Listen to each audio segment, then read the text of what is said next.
These celebrities, actors specifically, especially when you have movies that you have to promote and things you have to sell, take a page out of Michael Jordan's playbook.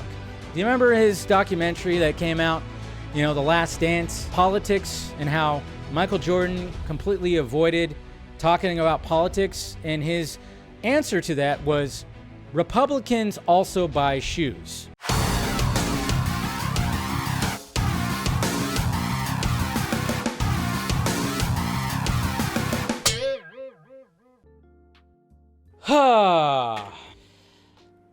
Rachel Zegler. That's right, guys. Good old Rachel Zegler.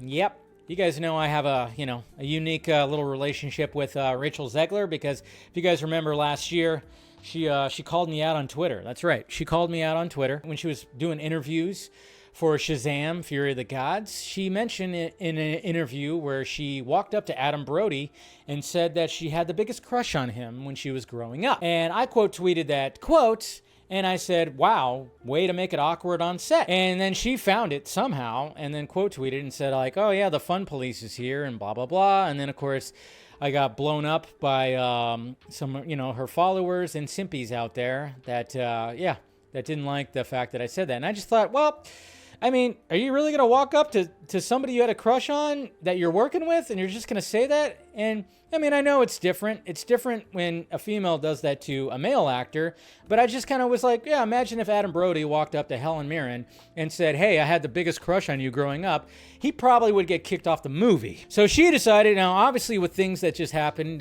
with the election and everything, now I'm not going to go over all of what she posted. I mean, I'm going to kind of go over some of it, but the main, but she went off on a whole little rant, Trump winning the election, and said, there's a deep sickness in this country, talking about that, and talking about people with a false sense of security, masculinity, intelligence, patriotism, all that stuff. Just went on off this, said, fuck this, I feel sad. She's one of those that's doing an exodus on Twitter, saying not going back on that.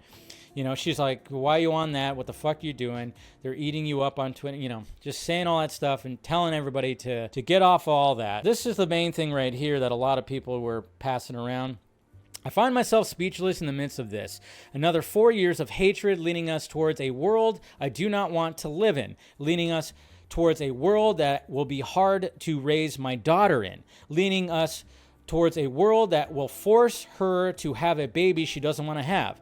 So her future daughter, she's already saying that her future daughter is already going to have an abortion. That's a little weird, but okay. Leading us towards a world that is fearful. I shouldn't be this shocked, but I am. I am heartbroken for my friends who awoke fear this morning, and I'm here with you to cry, to yell, to hug, to wax poetic on how the left continues to fail us in forging a new path forward. And I said that, when it came to the results of all this, I said this last week. I'm like, yeah, what do you have to blame with this? You have to blame the Democratic Party. They fucked up. This loss should have been, and it certainly should not have been, by so many votes.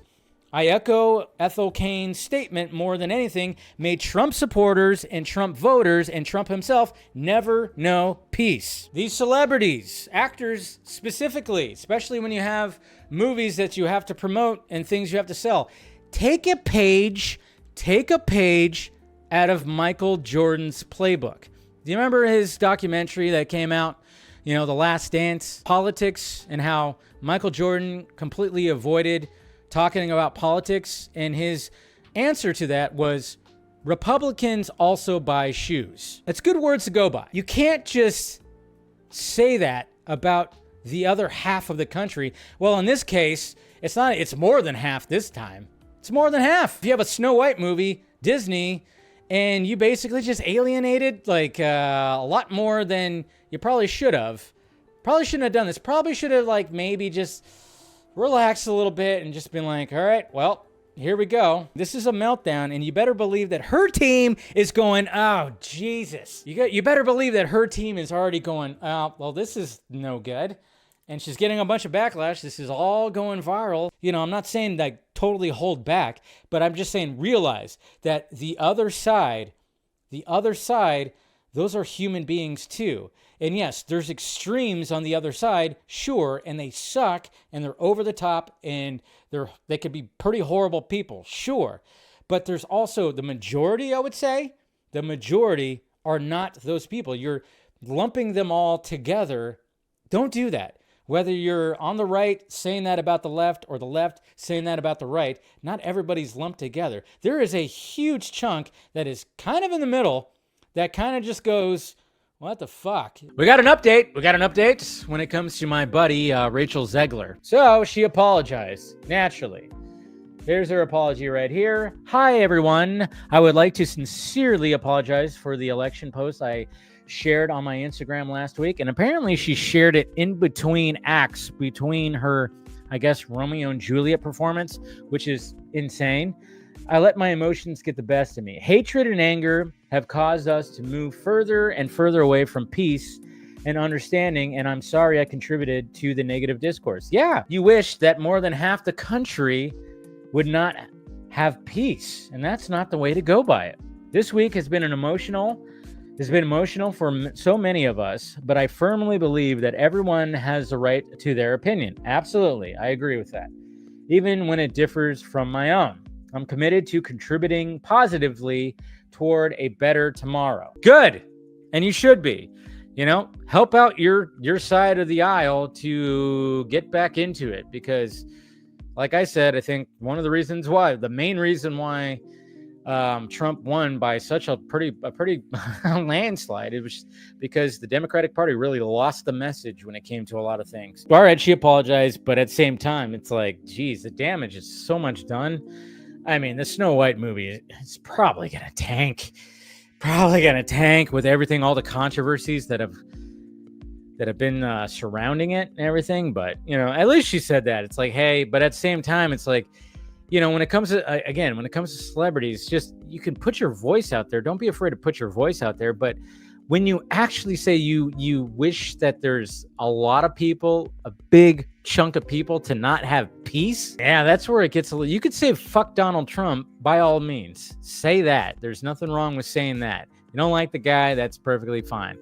But when you're wishing upon voters to not have peace, that's where you're, you know, as an actor, you know, they are supposed to be your potential, like, hey, they're supposed to pay to go see your movie. Now they're not going to do that if you're going to do that.